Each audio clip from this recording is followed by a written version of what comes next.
Yesterday, we started our narrative poem called Birches. Today, we will continue reading it to gather more details to help us interpret it.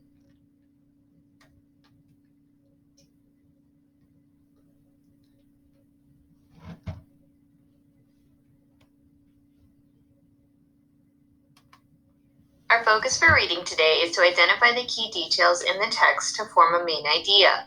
We will also draw inferences to help us explain our text more.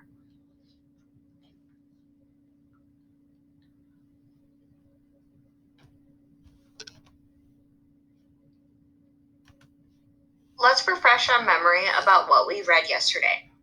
Our poem described the real reason why the birches were bent, although the author wishes it was because children were outside playing and enjoying the trees.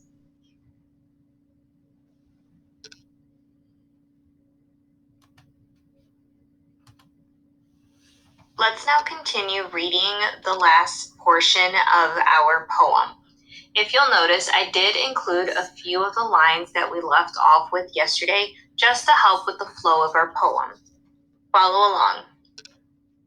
One by one, he subdued his father's trees by writing them down over and over again, until he took the stiffness out of them, and not one but hung limp, not one was left for him to conquer. He learned all there was to learn about not launching out too soon, and so not carrying the tree away clear to the ground. He always kept his poise to the top branches, climbing carefully with the same pains you use to fill a cup up to the brim, and even above the brim. Then he flung outward, feet first, with a swish, kicking his way down through the air to the ground. So was I once myself a swinger of birches, and so I dream of going back to be. It's when I'm weary of considerations, and life is too much like a pathless wood, where your face burns and tickles with the cobwebs broken across it, and one eye is weeping from a twig's having lashed across it open. I'd like to get away from earth a while, and then come back to it and begin over. May no fate wilfully misunderstand me, and half grant what I wish and snatch me away, not to return. Earth's the right place for love. I don't know where it's likely to go better. I'd like to go by climbing a birch tree, and climb black branches of a snow-white trunk toward heaven, till the tree could bear no more, but dipped its top and set me down again. That would be good, both going and coming back. One could do worse than be a swinger of birches.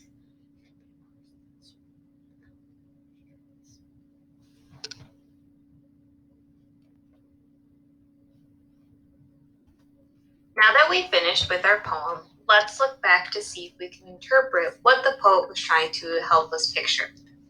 In the first bracket, this is the part where the poet explains how the boy has swung on many of the birches outside and the steps he takes to almost create this perfect swing. So I really liked how he said that, not one branch was left for him to conquer, just explaining that he was always outside. He was always enjoying, the various birches outside, and how, he did everything he could to make sure that he knew how to swing his body back and forth to create this perfect swing. Now, the next bracket that we see here, the author really was interesting when he was writing, like how he wished that he was able to, go back and swing. So my question for you is that I wonder what the poet was trying to say here. We're going to use these lines in these couple of stanzas to see if we can make an inference about what the poet might have meant when he said this.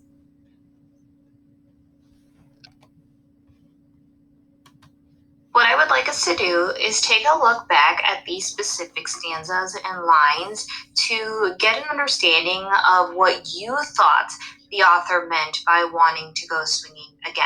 So what I'm going to do is I'm going to reread these lines, and then in the box next to our poem, I want you to answer the question, why do you think the author wants to go swinging again? So I was once myself a swinger of birches, and so I dream of going back to be.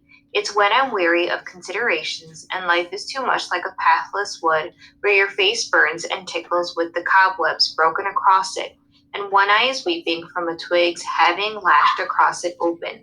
I'd like to get away from earth a while, and then come back to it and begin over. Now, let me give you a bit of a hint. We know that the author, the poet, he's an adult right now, so it's very different from when he was a boy, or very different from, the things that children have to do now. So use that hint to help you with your thinking to help answer this question. Taking all of our information, our main idea says, this poem was mainly about how the poet wished that he was able to swing from the trees again as many children do. He enjoys the beauty of nature and hopes others see the beauty as well.